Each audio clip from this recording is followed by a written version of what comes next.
I never imagined I would stand before a camera speaking about Jesus.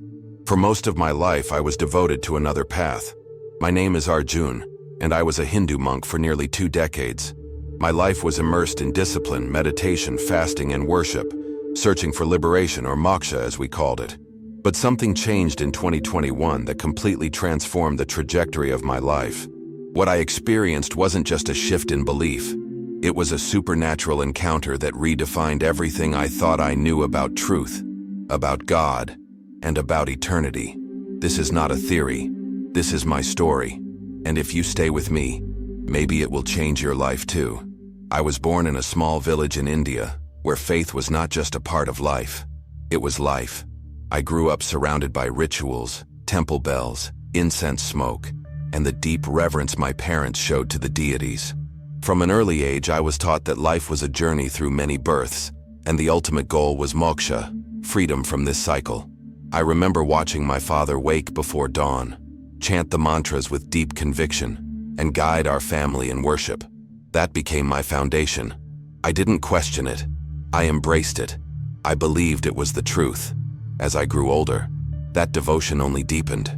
By the age of 25, I made the radical decision to become a sannyasi, a Hindu monk.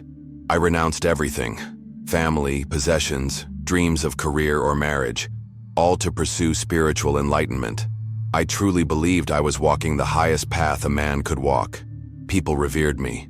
They called me Swami Ji. But deep within, something I couldn't name was missing.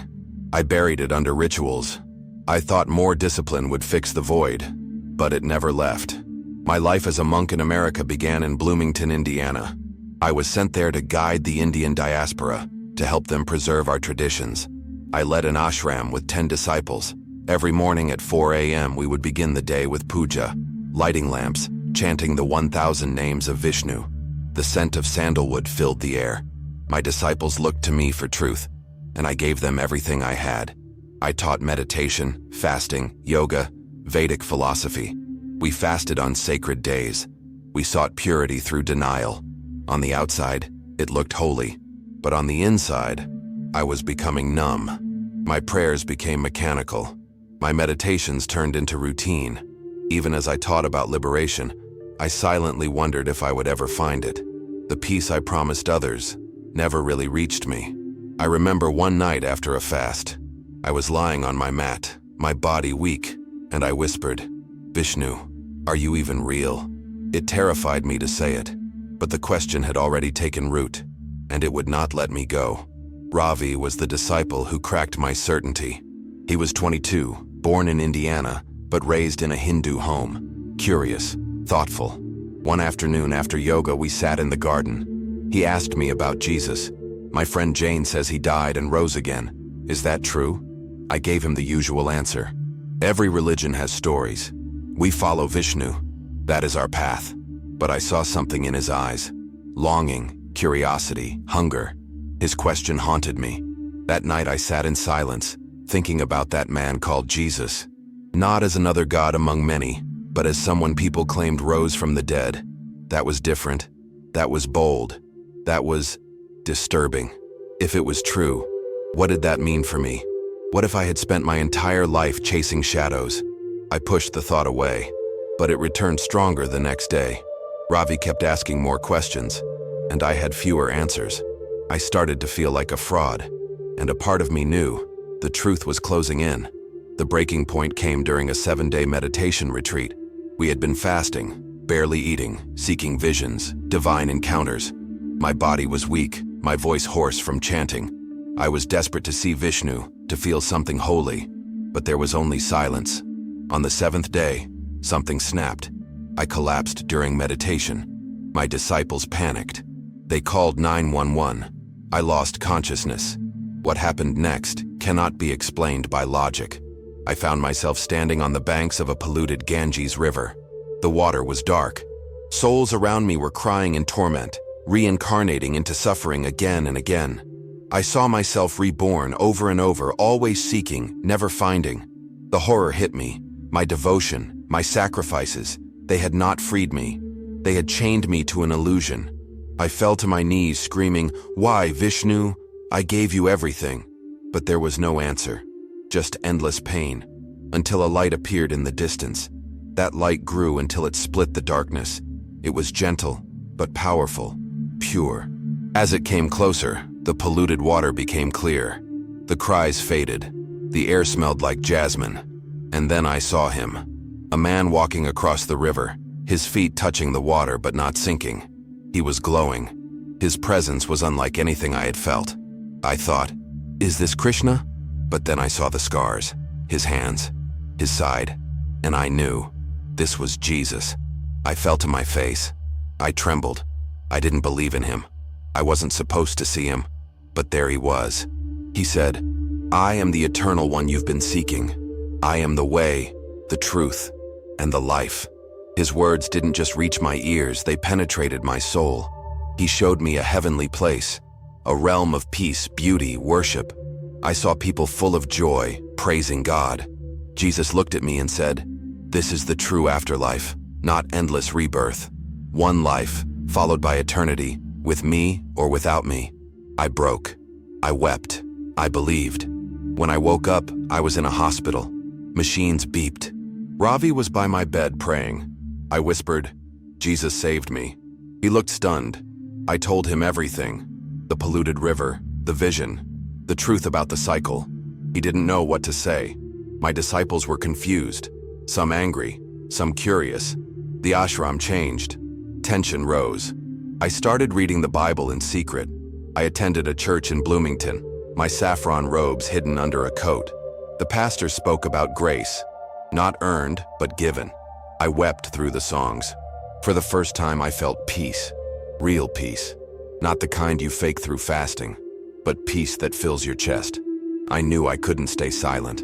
One night, I gathered my disciples and told them, Jesus is the one true God.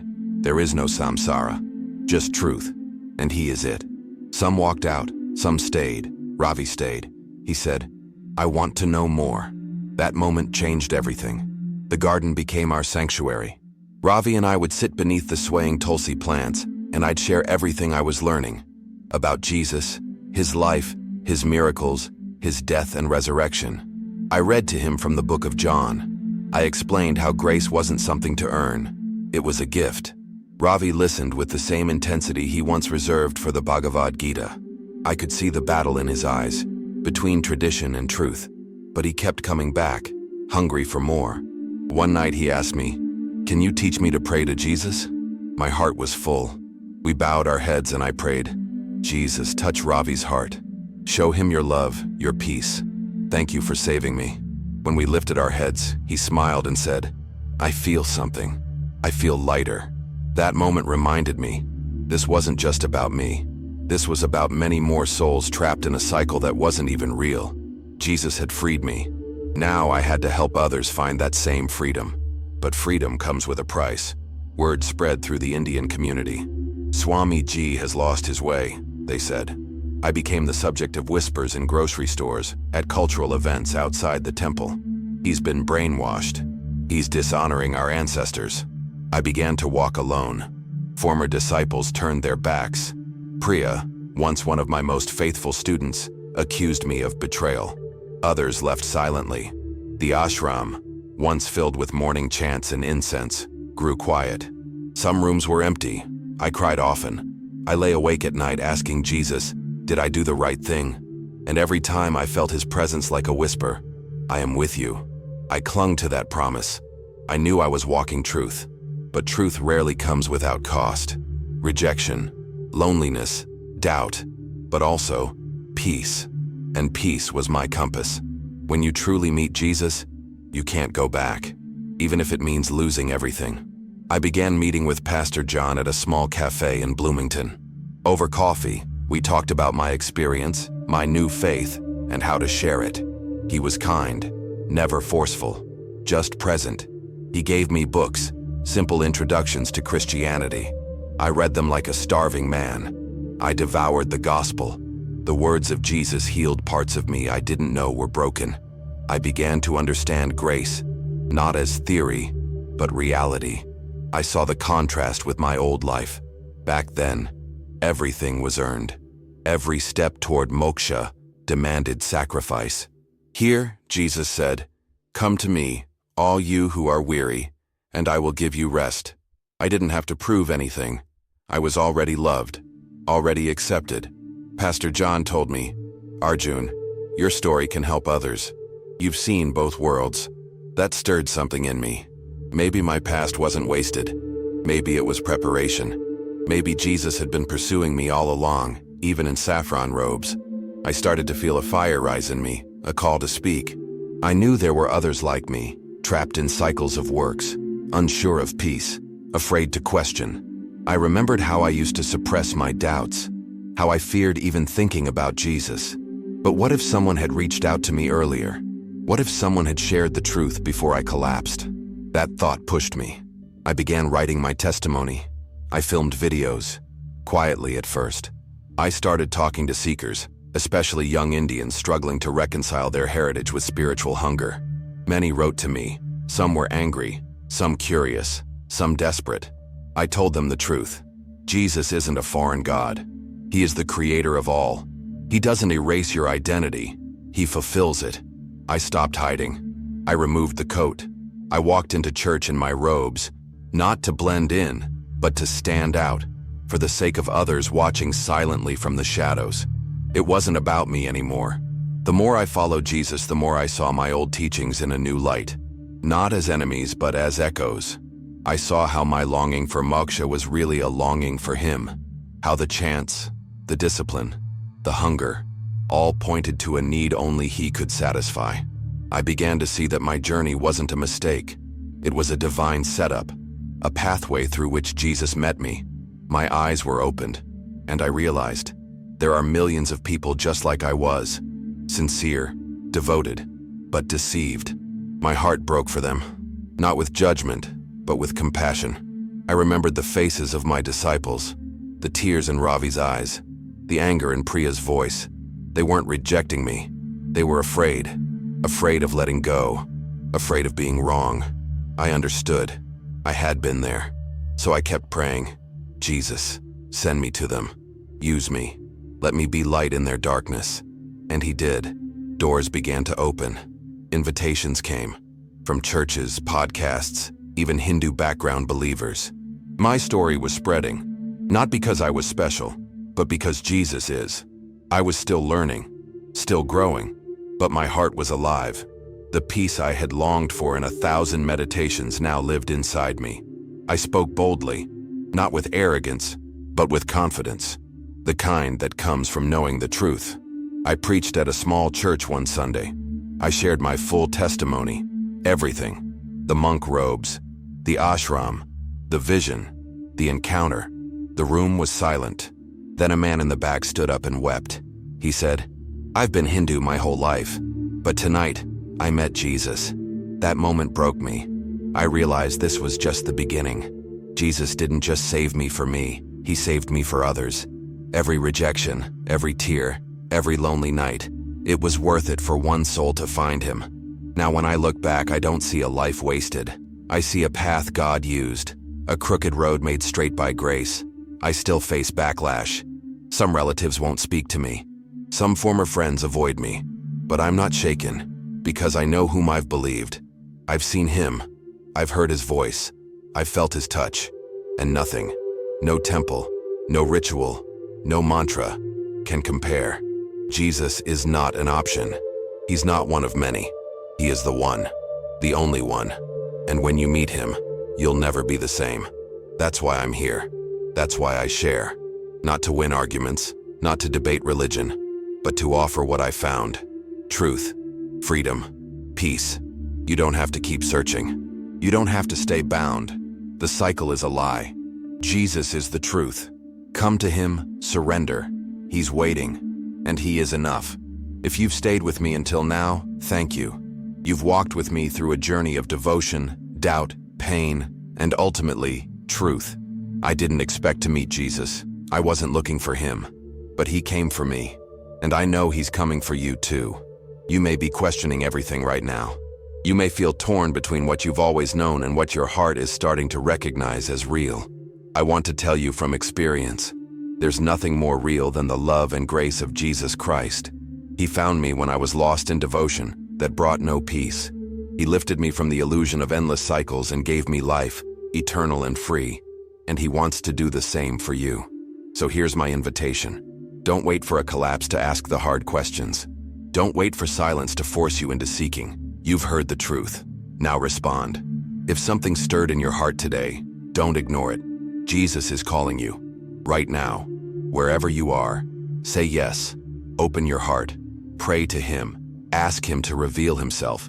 He will, and your life will never be the same. I promise you that. And if you're not ready, that's okay. Keep listening. Keep seeking. But don't stop. The truth has already found you. It's only a matter of time before you embrace it. If you felt touched by this message, subscribe to the channel. Not just to support this content, but because this is a space where truth is spoken boldly and love is extended freely. Turn on notifications so you never miss a story like this. These aren't just videos, they are lifelines. If you're a seeker, a skeptic, or someone in transition like I was, stay close. You are not alone. And if you've already encountered Jesus and you're walking with Him, share this video. Someone in your circle might be trapped in the same cycle I was. Be the one who brings them truth. Follow Jesus. Not a religion, not a ritual, a living Savior. The one who walks across the polluted rivers of our lives and turns them into streams of living water. If you want to know more, if you have questions, drop them in the comments. I read every single one. Or reach out privately. I'm here. This isn't a one-time testimony. This is a lifelong journey. And I'd be honored to walk it with you. Leave a comment below telling me where you're watching from and what stood out to you. Let's build a community of truth seekers who've tasted freedom and are hungry for more. The truth is not far. He has a name. His name is Jesus, and He's waiting for you. The next step is yours. This isn't goodbye. This is the beginning of a relationship between you and me, and more importantly, between you and Jesus. I care about your journey. I know what it feels like to be alone in a crowd, to doubt what you've built your whole life upon. I see you, and I believe God is already working in your heart. So until next time, stay open, stay hungry, stay brave, and above all, stay close to the one who created you, loves you, and is calling you home. With all my heart, thank you. I'll see you in the next video.